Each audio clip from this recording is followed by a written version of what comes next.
In the hidden village of Nolia, far from the reach of ordinary people, there lived a strange group of beings, called the Old Men.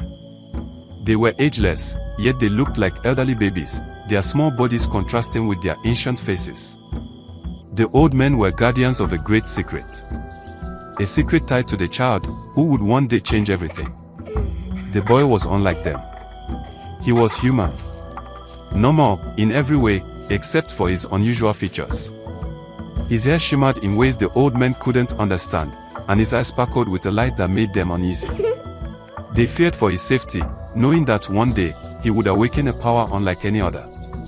One fateful day, the boy wandered deep into the woods, unnoticed by the Old Men. It was daybreak. His hair has stopped glowing. His clothing has changed. The village had disappeared. The boy who is lost has now reached a road where a car passed by. Inside the vehicle were Mr. and Mrs. Okan, an elderly couple who had long wished for a child. The couple, who had prayed for years to have a child of their own, found the boy. Shocked, they searched for his parent but couldn't find anyone. So they took him with them. As they drove, they noticed something odd. Animals they passed seemed to acknowledge him in a strange way, as though communicating with him.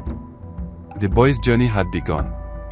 But what they didn't know was that danger was already following him.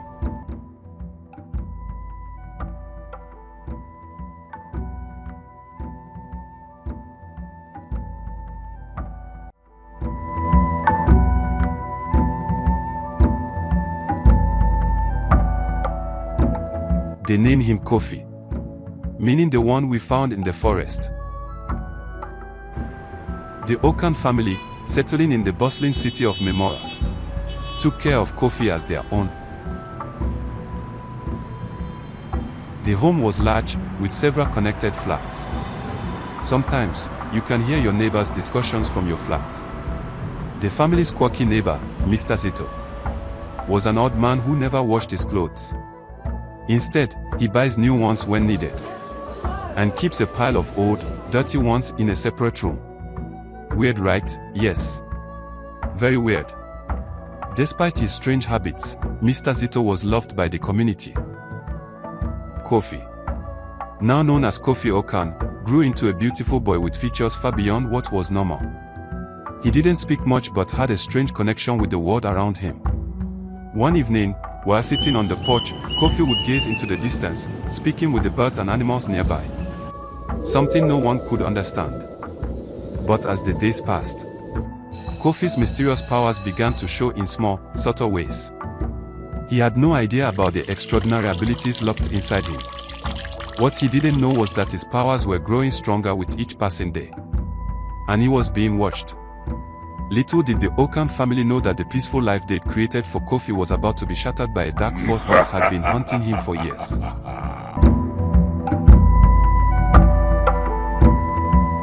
Years passed.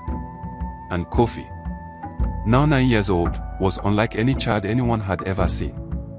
His striking features and strange ability to communicate with animals were growing more pronounced.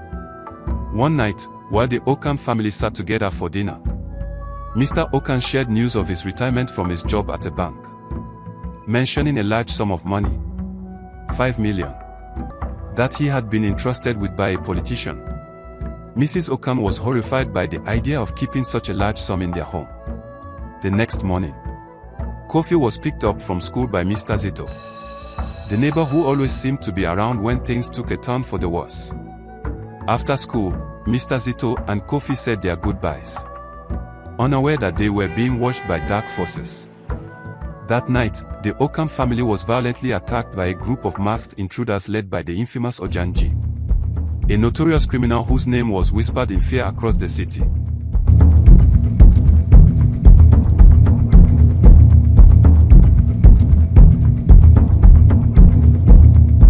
The intruders demanded the money.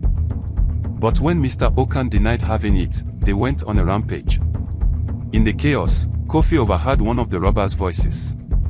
It was Bento's father, a school friend. Kofi was frozen in fear, realizing that the danger was much closer than he thought. The criminals could not find the money. Mr. Okan had deposited it earlier. Out of anger of not finding the money, Ojanji screamed angrily, "Do you know who I am?" thinking that will save his family from the horror. Kofi, filled with dread, shouted in desperation, "I know you! You are Bento's father!"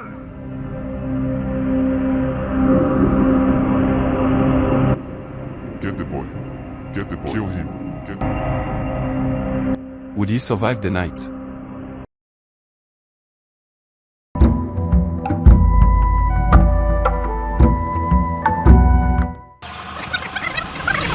The name Ojanji struck terror into the hearts of everyone.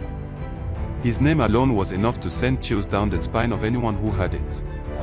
He was a monster, a criminal who had killed countless people without remorse.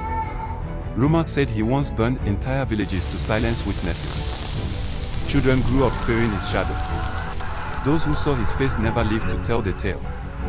His presence carried the stench of death, and his laughter echoed like a curse through the night. As Mr. Oka knelt on the floor, struggling to breathe, Ojanji screamed angrily, "Do you know who I am?" thinking that will save his family from the horror. Kofi, filled with dread, shouted in desperation, "I know you! You are Bento's father!" Ojanji's eyes widened in recognition, but it was the last thing he expected to hear. His mind raced as he looked at Kofi, realizing there was something strange about the boy. Something more than just a child. He is the one, the prophecy boy, whom he was sent to kill. Ojanji ordered his men. Get the boy. Get the boy. Kill him.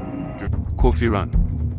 As he escaped through a hidden door in the house, he saw Otondi, the Okan family's loyal gatekeeper, lying lifeless in a pool of blood. Heartbroken, Kofi couldn't stop himself from crying. He never knew he was the cause of all this destruction, and now, it was his turn to flee.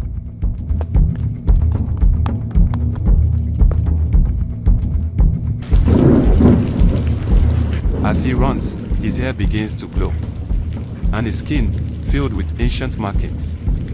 It became clear he wasn't just running from men with guns.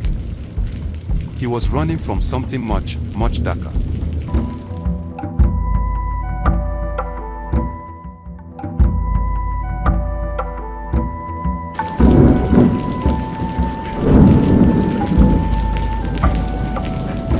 Kofi ran through the night, his heart pounding in his chest.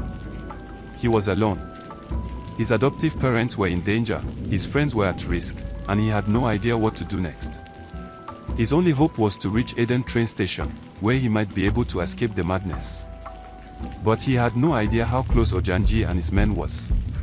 As he runs in fear, his hair has stopped glowing, his markings are gone. The night gets darker. Alas. Eden train station. Now at the station, Kofi was very tired. A figure from the shadows whispered, "Hurry, get on the train." The voice came from a woman who saw Kofi running, a look of fear in her eyes. Ojanji arrived. He sighted the boy at the entrance of the train, picked his gun and shot at him. Sadly, the bullet killed the passenger beside Kofi as he was trying to unboard. Kofi was too short to get on the train himself, but a woman helped him board the train. Too late to catch him. The train started moving. And for the first time in a long while, Kofi felt safe. Ojanji, furious, picked up his phone and called Mr. Zito, the traitor, who invited the armed men to their home. "Make sure the boy doesn't escape. I don't care how you do it. We must get to the next station before him. The boy must not survive." Mr. Zito, perplexed, asked, "Why go after this boy's life so desperately?" Ojanji's voice was cold. "I was sent by him. The boy must die, Zito. The boy must die." Run, boy. Run. To find out what happens next, hit that subscribe button and join us on this incredible journey. The adventure is just beginning.